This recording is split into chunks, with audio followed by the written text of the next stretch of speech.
Russian Foreign Minister Sergey Lavrov has arrived in Guinea as he starts a three-country tour of West Africa. He's visited the continent several times in the past 2 years as Moscow looks to increase its influence there. Nicolas Haque has been more from Senegal.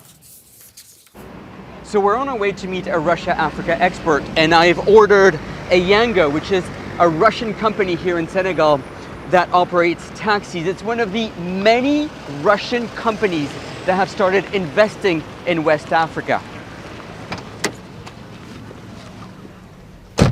Russia has been winning hearts and minds, especially here in West Africa, thanks to videos that it publishes on social media, like this one that's on Telegram, where we see Russian fighters from the mercenary group, the Wagner group, handing out aid.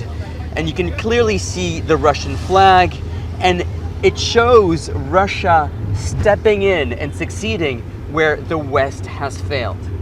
So our taxi driver is from neighboring Guinea, and that's where the Foreign Minister of Russia, Sergey Lavrov, is. He's there to try to talk about security, but also access to the untapped reserves of bauxite. And much of his trip is about not just security, but also access to minerals that Russia needs. When it comes to trade, Russia is lagging far behind the West, with only $14 billion traded last year. Compare that with the European Union that traded $300 billion worth of goods and services with Africa last year.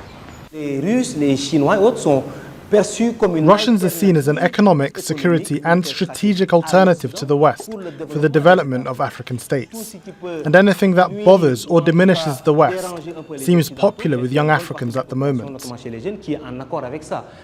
Vladimir Putin has rarely stepped foot on the African continent, but his chief diplomatic envoy has certainly multiplied his tours of the region, and this latest one comes at a time when Russia is increasingly isolated in the West, but certainly not here on the African continent.